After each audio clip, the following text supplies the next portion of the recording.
YS Jaganmohan Reddy గారు ఇచ్చిన ఇంటి మేరకు ఈరోజు చంద్రబాబు నాయుడు గారి వెన్నుపోటుకు 2 సంవత్సరాలు పూర్తయిన సందర్భంగా ఇచ్చిన హామీలు ఏ ఒక్కటి కూడా నెరవేర్చకుండా ఎన్నికల టైంలో మాయమాటలు చెప్పి మోసం చేసి అధికారంలోకి వచ్చిన తర్వాత ఏదైతే మేనిఫెస్టో ఉందో ఆ మేనిఫెస్టోలో ఏ ఒక్కటి కూడా ఇంతవరకు అమలయ్యే పరిస్థితి కనపడ్డాం. వీటికి నిరసనగా 4వ తేదీన ఈరోజు ఈ యొక్క మేనిఫెస్టో దత్తలు చేయాలని చెప్పి పిలుపు మేరకు ఈరోజు వైఎస్ఆర్ పార్టీకి సంబంధించిన కార్యకర్తలు నాయకులు అందరూ కూడా ఈ కార్యక్రమంలో పాల్గొనడం జరుగుతూ ఉంది. మీకు తెలుసు, ప్రజలు అన్ని విధాలుగా ఇబ్బంది పడుతూ ఉన్నారు. ఈరోజు ఆరోగ్యశ్రీ లేదు, ఫీజు రియంబర్స్మెంట్ లేదు. మరి అదేవిధంగా డిఎస్సిలో అవకతవకలు జరిగి ఈరోజు అర్హులైనటువంటి మరి విద్యార్థులు అర్హత సాధించకుండా ఈరోజు డిఎస్సిలో కూడా తప్పులు దండుకునే కార్యక్రమం ఈరోజు తెలుగుదేశం పార్టీ చేయడం జరిగింది. మరి ఈ మధ్య ఇండియాలో కూడా ఈ యొక్క డిఎస్సికి మరి ఈ యొక్క ఏదైతే కోటా కింద దాదాపు 400 పైగా పోస్టులు అమ్ముకున్నారు. మరి వీటంతటి కూడా ఖచ్చితంగా సిబిఐ విచారణ జరపాలి. అదేవిధంగా లేదంటే హైకోర్టు సిట్టింగ్ జడ్జితో విచారణ ఈ యొక్క అభ్యర్థుల తరఫున మేము డిమాండ్ కూడా చేయడం జరుగుతుంది. ఏదేమైనప్పటికీ కూడా ఈ రాష్ట్రంలో కేవలం ఒక దోపిడీ విధానం కొనసాగుతూ ఉంది. ఈరోజు ఇసుక కానీ, మద్యం కానీ, మట్టి కానీ, గ్రావెల్ కానీ, మెటల్ కానీ ఈ యొక్క విలువైన ఖనిజాన్నంతా కూడా దోచుకునే కార్యక్రమం చేయడం జరుగుతుంది. మరి ఎక్కడ కూడా మరి ప్రజలకు సంబంధించి ఏదైనా కూడా ఇన్ని రోజులు ఎదురు చూసినారు. 2 సంవత్సరాలుగా వస్తూ ఉంది, ఏదైనా కూడా ఇంకా చేస్తారేమో అని చెప్పి ప్రజలందరూ కూడా ఎదురు చూడడం జరిగింది. మరి 2 సంవత్సరాలు పూర్తయినప్పటికీ కూడా ఒక పెన్షన్ లేదు. మరి ఈరోజు చాలామంది భర్త చనిపోయిన వాళ్ళు, 60 సంవత్సరాలు నిండిన వాళ్ళు, వికలాంగులు కూడా ఈ పెన్షన్ కోసం ఎదురు చూస్తూ ఉంటారు.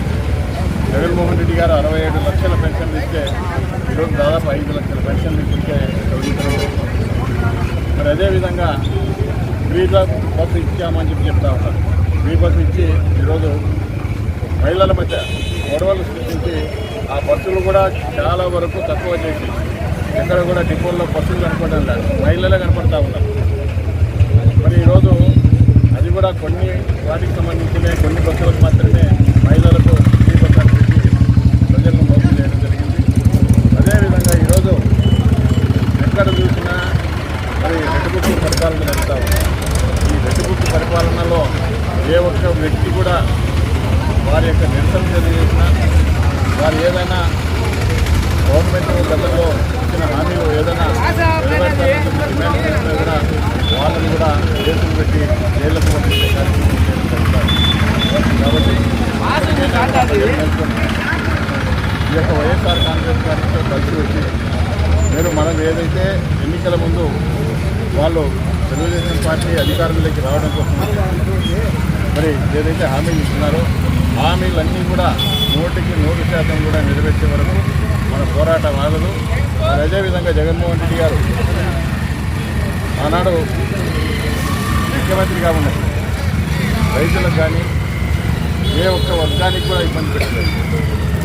ప్రతి రైతు కూడా ప్రతి పంటకు పండించిన ప్రతి పంటకు కూడా గిట్టుబాటు ధర కల్పించారు. అదేవిధంగా ప్రభుత్వమే ఇన్సూరెన్స్ వచ్చే విధంగా చేయడం జరిగింది.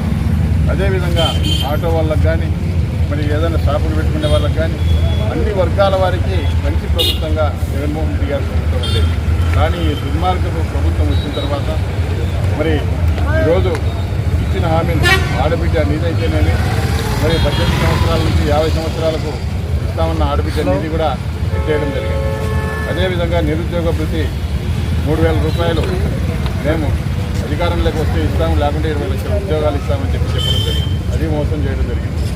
అదేవిధంగా బీసీ ఎస్సీ ఎస్టీ మైనార్టీ వర్గాలకు 50 సంవత్సరాలకి పెన్షన్ ఇస్తామని చెప్తున్నారు, అది మోసం చేయడం జరిగింది. అదేవిధంగా తల్లికి వందనం అని చెప్పినారు, పంగనామాలు పెడతా ఉన్నారు.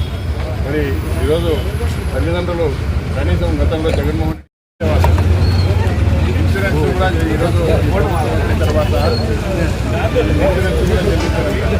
ఈరోజు ఏ వర్గానికి సంబంధించిన ఏ వర్గానికి సంబంధించిన వాళ్ళు కూడా లేని కారణం ఏంటంటే ఏదో అధికారంలోకి వచ్చినాము, మేము చూసుకుంటాము, మమ్మల్ని అడిగేది ఎవరైనా అడిగితే ప్రశ్నిస్తే కేసులు పెడతామంటే ఎవరితో ఈరోజు ప్రభుత్వం వ్యవహరిస్తామండి. వారికి నిరసనగానే ఈరోజు ఈ కార్యక్రమం నిర్వహించడం జరిగింది. మరి అదేవిధంగా 8, 9 తేదీల్లో అన్ని నియోజకవర్గ కేంద్రాల్లో కూడా మరి నల్ల బెలూన్స్ ఎగరేసి ఇక్కడ అవగాహన సదస్సు ఈ యొక్క మోసాల గురించి ప్రతి ఒక్కరు కూడా చర్చించే విధంగా మరి ఇండోర్ మీటింగ్ కూడా ఏర్పాటు చేయడం జరుగుతుంది.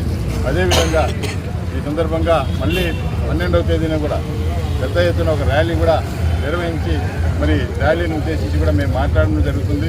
12వ తేదీన వైఎస్ఆర్ పార్టీ నాయకులు, కార్యకర్తలు, శ్రేణులు అందరూ కూడా ఆ యొక్క కార్యక్రమంలో పాల్గొని విజయవంతం చేయాలని చెప్పి మేము ఈ సందర్భంగా కోరుతూ మరి ఈ నిరసన కార్యక్రమానికి వచ్చేసినటువంటి వైఎస్ఆర్ పార్టీ నాయకులకు, కార్యకర్తలకు, అభిమానులకు అందరికీ కూడా పేరు పేరున ధన్యవాదాలు తెలియజేస్తాను.